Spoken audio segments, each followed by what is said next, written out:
একটা গাড়ি থেকে এবার জামাইবাবু গাড়ি পাঠিয়েছে, ওই গাড়িতে শিফট হয়ে যাবো আমরা। একটা বাড়িতে যাব, অনুষ্ঠান বাড়িতে, একটু তো সাজুগুজু করতে হবে। লাইনারটা হ্যাঁ যেটা বলছিলাম, তো আজকের বছরের প্রথম দিনটা শুরু করছি সেলফ কেয়ার দিয়ে। পুষ্পেন্দু নিজেকে ক্যামেরায় দেখার জন্য পাগল হয়ে যাচ্ছে, শুধু বলছে মাইমা ভিডিও করে দাও ভিডিও করো। আমি ভেবেছিলাম সকালেই আসবো, ওকে বলেছিলাম যে চলেও যখন যাবো তাড়াতাড়ি। Hello everyone, good morning, welcome back to my channel heavenly friendship. তো কেমন আছো তোমরা সবাই? আমরা ভালোই আছি। তবে আজ হচ্ছে নতুন বছরের শুরু, শুভ নববর্ষ সবাইকে। সবাই খুব ভালো থেকো। ছোটদের আমার জন্য বুক পড়া ভালোবাসা, বড়দের কাছে প্রণাম। তো তাহলে আজকের মতো ব্লগটা, নতুন বছরের বাংলা নতুন বছরের নতুন দিনের ব্লগটা আমি আজ থেকে শুরু করছি। সকালে এখন বাজে প্রায় 8:30। একটু আগে ঘুম থেকে উঠেছি, ফ্রেশ হয়েছি, দেন মধু এইমাত্র বেরোলো দোকানের জন্য। আর বেটু এখানে উঠে বসে আছে। Let me show you. বেটুকে দেখে মনে হচ্ছে কত কষ্ট পাচ্ছে বেচারা, পানিশমেন্ট দেওয়া হয়েছে। বাবান, শুভ নববর্ষ বলো সবাইকে। তো বেটু এরকম সকালবেলায় লো সাউন্ডে কথা বলে আর কি। তো শুভ নববর্ষ ও জানিয়েছে। তো আজকে সবার প্ল্যান কি বলো তো? সবাই নিশ্চয়ই বিন্দাস কাটাবে, নতুন ভালো বাঙালি খাওয়া দাওয়া, সাজ পোশাক করে অবশ্যই সবাই করবে। তো আজকে আমাদের প্ল্যানটা একটু অন্যরকম। আপাতত হচ্ছে আমি আমার নতুন বছরের প্রথম দিনটা শুরু করছি সেলফ কেয়ার দিয়ে। সেলফ কেয়ার মিনস শ্যাম্পু করবো, সেজন্য মাথায় একটু চাম্পি করা তো বানতা হয়, অনেকদিন করার সুযোগ পাইনি কাজের চাপে। আজকে সেরকম কাজ নেই, মেনলি রান্না বান্না নেই, তো সেজন্য করতে পারবো। রান্না বান্না নেই মানে আজকে আমাদের পয়লা বৈশাখে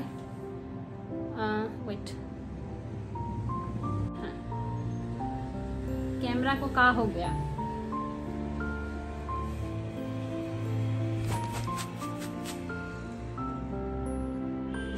ক্যামেরাটা ঝাপসা হচ্ছে, পরে দেখছি। তো বাবাই ফোন করেছিল শুভ নববর্ষ জানাতে। তো হ্যাঁ যেটা বলছিলাম, তো আজকের বছরের প্রথম দিনটা শুরু করছি সেলফ কেয়ার দিয়ে, যেটা খুব ইম্পর্টেন্ট আমাদের হাউসওয়াইফের লাইফে। সেলফ কেয়ার না করলে কিন্তু অন্য কেউ কেয়ার করবে না, তাই সেলফ কেয়ারটা ভীষণ ইম্পর্টেন্ট, যেটা আমি নতুন বছরে একদম আমার লিস্টে প্রথমে একদম নোট ডাউন করে নিচ্ছি যে self care is most important in my life. তো সেটাই করছি, চাম্পি করবো, দেন আমি খাবো চা। হ্যাঁ ইয়েস, দেন খাবো চা বাই যাবে। তারপরে চা খেয়ে একটু দাঁড়া, চা খেয়ে হচ্ছে সব গোছগাছ মোটামুটি করে নেবো, প্যাকিং করবো সবার আগে। কালকে প্যাকিং করা হয়নি, যাবো হচ্ছে আজকে আমরা বাঁকুড়া। ওই যে বলেছিলাম জামাইবাবু বাবা মারা গেছেন, তো আজকে হচ্ছে ঘাট, কালকে শ্রাদ্ধ। তো আজকে আমরা বিকেল নাগাদ বেরোবো, 3টে নাগাদ। কেননা আমাদের আবার এখানে একটা গৃহপ্রবেশের ইনভিটেশন আছে একটা কাকিমার বাড়িতে, মানে সেই কাকিমাও মধুর খুব ক্লোজ আর কি। তো সেখানে না গেলেও চলবে না, তো সেজন্য হচ্ছে আমরা ওখানে আগে যাব, দেন ওখান থেকে ডিরেক্ট বেরিয়ে যাব, একদম ডানকুনি হয়ে আমরা বেরিয়ে পড়বো বাঁকুড়ার উদ্দেশ্যে। তো সেজন্য তাড়াতাড়ি সব করতে হবে এখন আপাতত।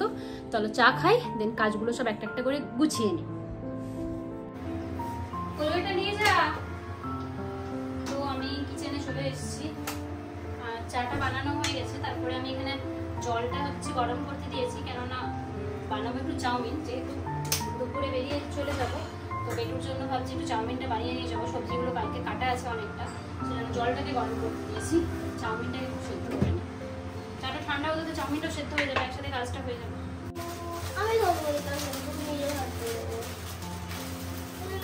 এটা অত ভাঙতে হবে না, দাঁড়া। এটা এটা এটা এটা আচ্ছা, এটা হাতে করে ভেঙে দেয়, হাত ভেঙে দিয়ে দে। চারদিকে ছিটকে যাবে, আসতে। হ্যাঁ হ্যাঁ দিয়ে দাও। তো এখানে আমি চাউমিনের জন্য সবজিটা ভাজছি, ভাজা শুরু করে দিয়েছি, কেননা 9:30 বাজছে, এবার স্নান টান করে রেডি হতে হবে। তো এদিকে এই কাজটা হচ্ছে, তার সাথে আমি আরেকটা কাজ করছি, সেটা হলো গাছে জল দেওয়াটা। যেহেতু থাকবো না সেজন্য গাছে জলটা দিয়ে যাচ্ছি, কেননা যা রোদ গরম পড়েছে, না হলে গাছগুলো শুকিয়ে যাবে পুরো। তো আমি ওই কাজ যতটা পাচ্ছি কাজগুলোকে এগিয়ে রেখে যাচ্ছি আর কি। কালকেই দিয়েছি, আসলে না থাকলে এটাই অসুবিধা হয়, গাছগুলো কষ্ট পায়, গাছগুলো ভীষণ কষ্ট পায়। না থাকলে গাছগুলো শুকিয়ে যাবে, এত রোদ গরম না, মানে গাছগুলোর জন্যই খারাপ লাগে। এসে যদি দেখে শুকিয়ে গেছে না, ভীষণ কষ্ট হয়। তো কি করা যাবে, আর চলো আমি গাছগুলো চটপট জল ফলটা দিয়ে দিই। সো হে এভরিওয়ান, আমার স্নান টান হয়ে গেছে, আর হচ্ছে আমি এখন রেডি হচ্ছি, কেননা যাবো আজকে ওই যে বললাম গৃহপ্রবেশের ইনভিটেশন আছে, তো সেখানেই যাব। সেখান থেকে ডিরেক্ট বেরিয়ে যাবো আমরা বাঁকুড়ার জন্য। তো একদম রেডি হয়ে যাচ্ছি। না এটা পরে অবভিয়াসলি যাবো না, শাড়ি পরে যাবো, শাড়ি পরে আজকে বাঁকুড়া যাবো প্রথমবার। তো রেডি হচ্ছি, মেকআপ করি, সিরিয়াসলি বলছি, বিশ্বাস করো আমার শর্টসে গিয়ে দেখে নিও আমি কতটুকু মেকআপ করেছি। দেখো একটা বাড়িতে যাব, অনুষ্ঠান বাড়িতে, একটু তো সাজুগুজু করতে হবে। লাইনারটা পরে নিয়েছি, আবার মাস্কারাটা পরা বাকি আছে, মাস্কারা দেন লিপস্টিক, আর তারপরে শাড়িটা পরা হয়ে গেলে মোটামুটি আমি ডান। মধু আসবে, তারপরে আমরা বেরোবো, প্যাকিং করা হয়ে গেছে, সব কাজও হয়ে গেছে, বেকু টিভি দেখছে, আর স্নান তো অবভিয়াসলি হয়ে গেছে। তো চলো আমি চট করে সাজুগুজুটা করে নিই, তারপরে তোমাদের সাথে কথা বলছি আর দেখাচ্ছি। তো হেই, আমি ফাইনালি রেডি হয়ে গেছি। এই যে আজকে আমি ব্লু শাড়ি পরেছি। আজকে পয়লা বৈশাখ উপলক্ষে সাদা লাল পরা উচিত হলেও আমি পরেছি ব্লু, কেননা এটা ভীষণ কমফোর্টেবল। এটা পরে গাড়িতে আমি 5 ঘন্টা জার্নি করবো, so this is good for me. তো আমি রেডি, এই হচ্ছে লুক আমার। কেমন লাগছে অবশ্যই জানিও। আর এবার হচ্ছে বেরোবো, অনেকটা লেট হয়ে গেছে, প্রায় 12টা 12:30 বাজতে গেল। তো তাহলে চলো এবার বেরিয়ে পড়ি আমরা ঝটপট করে।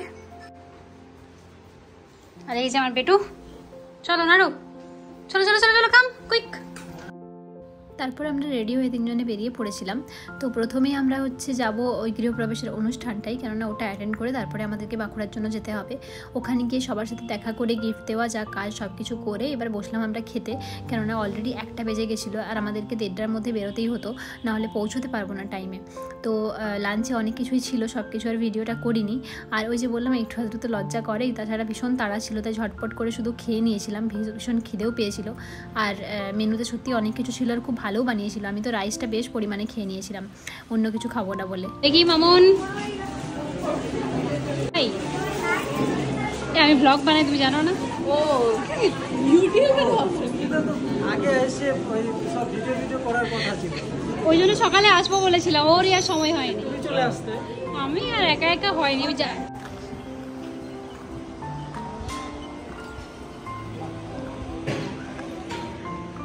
কাকিমা, আপনাকে একবারও নেওয়া হয়নি যেখানে এলাম।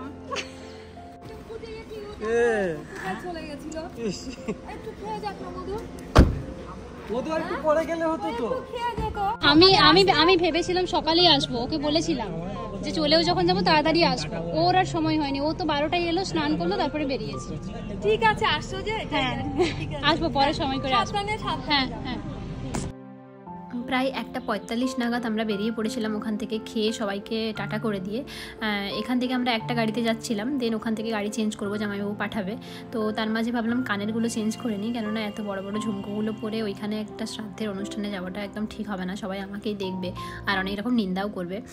এমনিতেই লাইনারটা লাগিয়ে রেখেছি, তাতেই আমার কেমন একটা অকওয়ার্ড ফিল হচ্ছিল, কিন্তু করার কিছু নেই। একটা ভালো শুভ অনুষ্ঠানে গেছিলাম যখন, একটু তো সেজে যেতে হয়েছিল।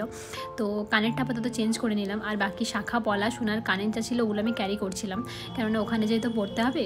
জানো তো গ্রামের আত্মীয় বাড়ি মানে শাখা পলাটা কিন্তু মাস্ট। তো আমি ওগুলো পরে নিচ্ছিলাম রাস্তাতেই, তার মধ্যে কানেরটা আগে পরে নিয়েছিলাম। তো তারপরে আস্তে আস্তে যাচ্ছিলাম, তার মাঝে হলো এক কাণ্ড, মানে যেখানে গাড়িটা আমরা এক্সচেঞ্জ করবো, এক গাড়ির থেকে আরেক গাড়িতে শিফট করবো, সেখানেই কাণ্ড ঘটবে। তো আমরা এখানে পৌঁছে গেছি একটা গাড়ির থেকে, এবার জামাইবাবু গাড়ি পাঠিয়েছে, ওই গাড়িতে শিফট হয়ে যাবো আমরা। তার মাঝে হয়ে গেল আমার বমি, কেননা খাওয়া দাওয়া করে সঙ্গে সঙ্গে গাড়িতে উঠেছি, তাই গা গুলিয়ে দিয়েছে।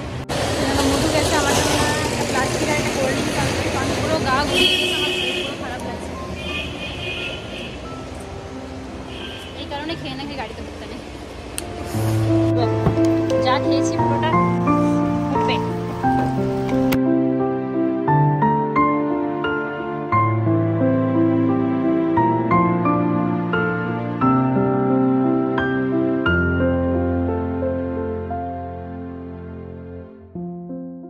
বিকেল প্রায় 4:30 নাগাদ আমরা বাঁকুড়া পৌঁছে গেছিলাম। তো ওখানে রাস্তায় যেতে যেতে বেটুর খুব ঠান্ডা লাগছিল, তাই ওকে আমার শাড়িটা দিয়ে একটু ঢাকা দিয়ে দিয়েছিলাম। আর তারপরে ওখানে যেতে আর ব্লগ বানাতে পারবো না, তাই তোমাদেরকে আগেই আমি বলে দিলাম যে এখন প্রায় 2-3 দিন ব্লগ একদম আসবে না। এই ব্লগটা আমি আপাতত পোস্ট করছি কলকাতা ফিরে এসে, কেননা ওখানে ভয়েস ওভার দেওয়ারও কোনো সুযোগ ছিল না, ব্লগ বানানো তো দূরের কথা। তো আমি জানি তোমরা বুঝবে। তো আমাদের খাওয়া দাওয়া হয়ে গেছে, রাত্রে ডিনার। এই যে সবাই মিলে বসে আছে, আড্ডা মারছে, সবাই মিলে আমাকে এত বেশি পরিমাণে চাটছে, আমি বাধ্য হলাম ভিডিওটা অন করে ব্লগটা বানাতে। ভেবেছিলাম বানাবো না, কিন্তু বাধ্য হলাম। মানে পুষ্পেন্দু নিজেকে ক্যামেরায় দেখার জন্য পাগল হয়ে যাচ্ছে, শুধু বলছে মাইমা ভিডিও করে দাও, ভিডিও করো, তোমার ব্লগে আমি আসতে চাই, সেই জন্য আমি ভিডিওটা বানালাম। আর রিতু এখানে। সো হে এভরিওয়ান, এখন বাজছে রাত্রিবেলা 9:40। আমরা ফ্রেশ হয়ে গেছি রুমে এসে, আর এখন নিচে যাব না।